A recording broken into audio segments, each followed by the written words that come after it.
What's up guys, welcome back. OCG Metagame Breakdown for, well, end of May, early June 2018. So let's take a look. It has been like a couple of weeks ever since the last video, I believe up to 3 weeks. A couple of different things have caught my attention, so again, let's take a look.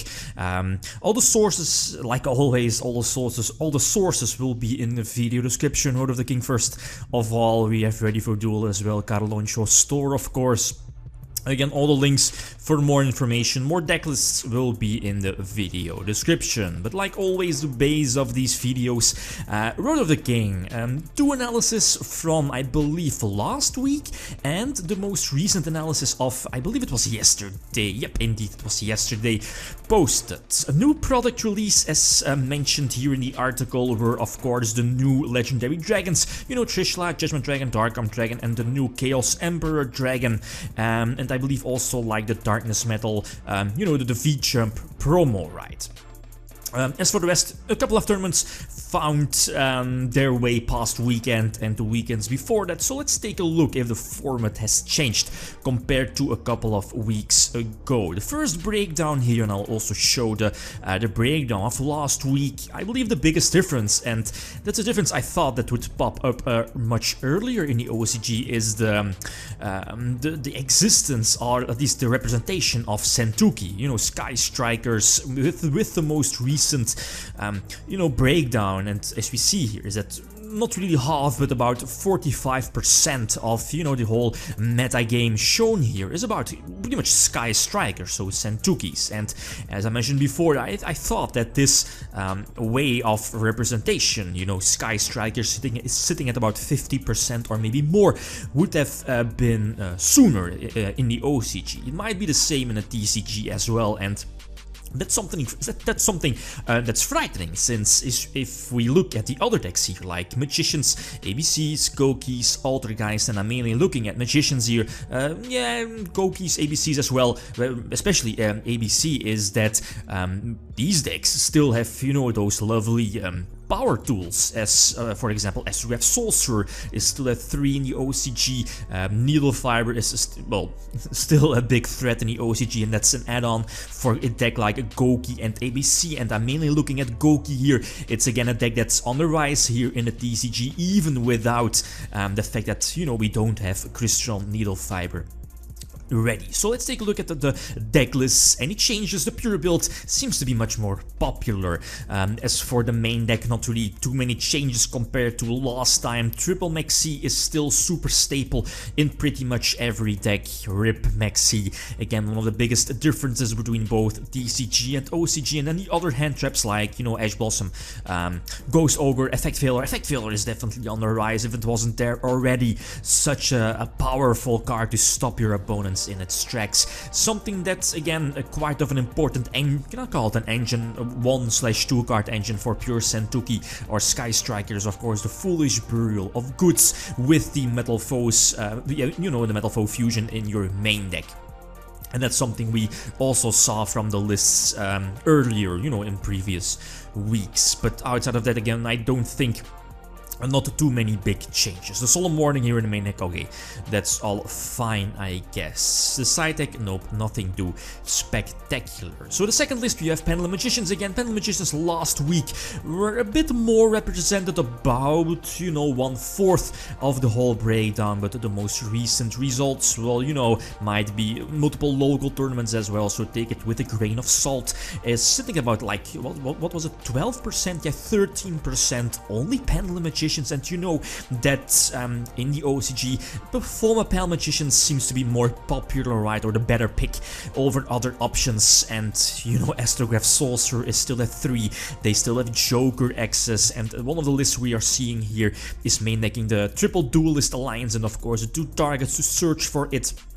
And something that was mentioned in the article last week is the addition of what is it called, the Dark Link to the Witchling, you know which one, and I think it's very obvious, right, is, you know, because of the cherries, winter cherries. If your opponent like uses the winter cherries on your Electromite, you still have the option to go for something like Landfallincus, for example, or your Witchling. And of course Witchling is, you know, a spellcaster, I believe, and a dark one as well. So again, it helps you to go or build up your link summons to go for summon sorcerers, right? Again, released here in the TCG finally, but not legal until like June, I think, or pretty much post-national season.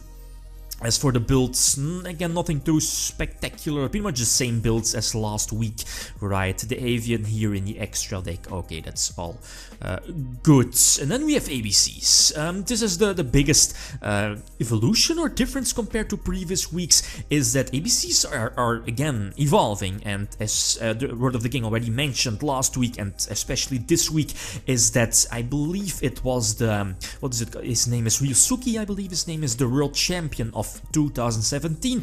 He was spotted playing this particular list, like a 60 card variant of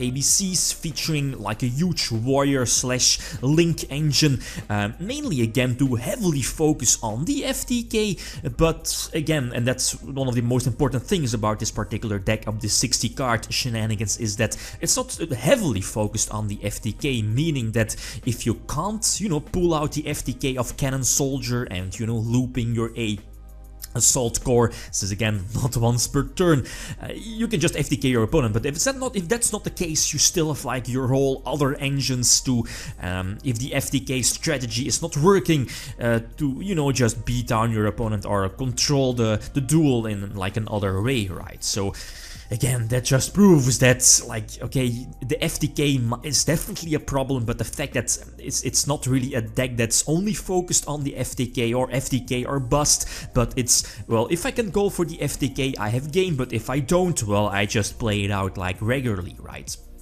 And again, Grass is, and as I mentioned like multiple times in previous videos, Grass is still at 3 in the OCG, but again, with the most recent TCG ban list, it's banned. So again, next to Maxx, one of those biggest differences between both TCG and OCG. And even then, you know, with Grass still at 3, let's take a look at the breakdown again. ABCs are only sitting at, what, 11%? Like, no Infernoid as well, maybe a couple of Infernoid players, but still, even with 3 Grass, it's not being like a threat. So again, something to think about, right? So that's pretty much ABCs. Another deck here is Goki's, of course, again one of those decks that's heavily gaining popularity here in the TCG, and something caught my attention. A very interesting one is the rise or the interest of more players adding in the small engine of malicious. You know, like not only Goki but ABC as well, for example, is that, you know, with, okay, you're somewhat sacrificing some consistency of adding in, you know those 3 copies of malicious, but they are they give your deck a super high ceiling. And as you see here in this list, like, just a normal summon of your Armageddonite already can pretty much set up your extra link, right? So again, shutting down your opponent from using their extra monster zones, and in the same process give your opponent the ability, and, you know, depends, or possibly ending with Trigate Wizard as well, all thanks to potentially like one normal summon of Armageddonite into Isolde, etc, right? So that's just crazy. And another thing that caught my attention was the addition of, what is it called? Silent Boots, the one of Phantom Knight here in the main deck. You could potentially summon it from your deck with Summon Sorcerers, and then, you know, eventually, thanks to your 3rd Malicious and your Boots, you can eventually go for your link to your goal or your goblin, right, to get the extra normal summon. But it's just banish your Boots and then, you know, search out the trap card, the Phantom Knight trap card, essentially giving you the extra monster on your side of the field to set up Firewall Dragon as well. And again, the combination of, you know, your Goblin and Firewall Dragon is just deadly, and sets up, first of all, so many FTKs, and of course at least a lot of board presence, right? Not only for Goki, but for ABCs as well. So it's again still be forming a threat, and if Konami is not going to change anything, it will just stay the same, right? So as a final conclusion, Sky Strikers are gaining popularity, and we are, now in Nationals format. So Sky Strikers seems to be the most optimal pick as pretty much like a deck, right, to go into National season and, well, pretty much like their World Championship qualifiers. They will be held really, really soon. So that's pretty much it for Road of the King. A couple of other deck lists again from like Carloncho's store, ready for duel as well. We see ABC, right? ABC, yeah, this was an interesting one, the Ochana build. I believe I featured it a couple of months ago.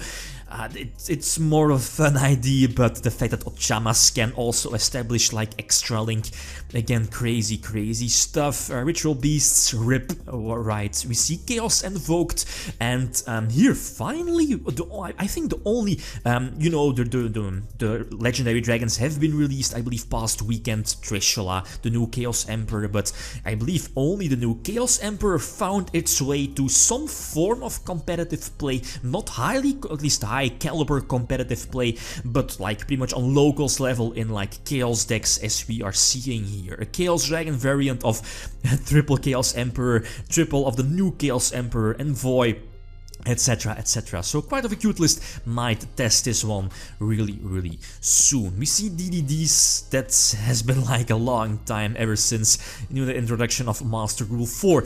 The deck got a big hit, right? Time Lords as well, pretty much a cute deck, but it's lacking a lot of power, right? I like the ritual, what is it called? Soravis, I believe. Same for the field spell. Okay, that's a very cute deck, very nice deck.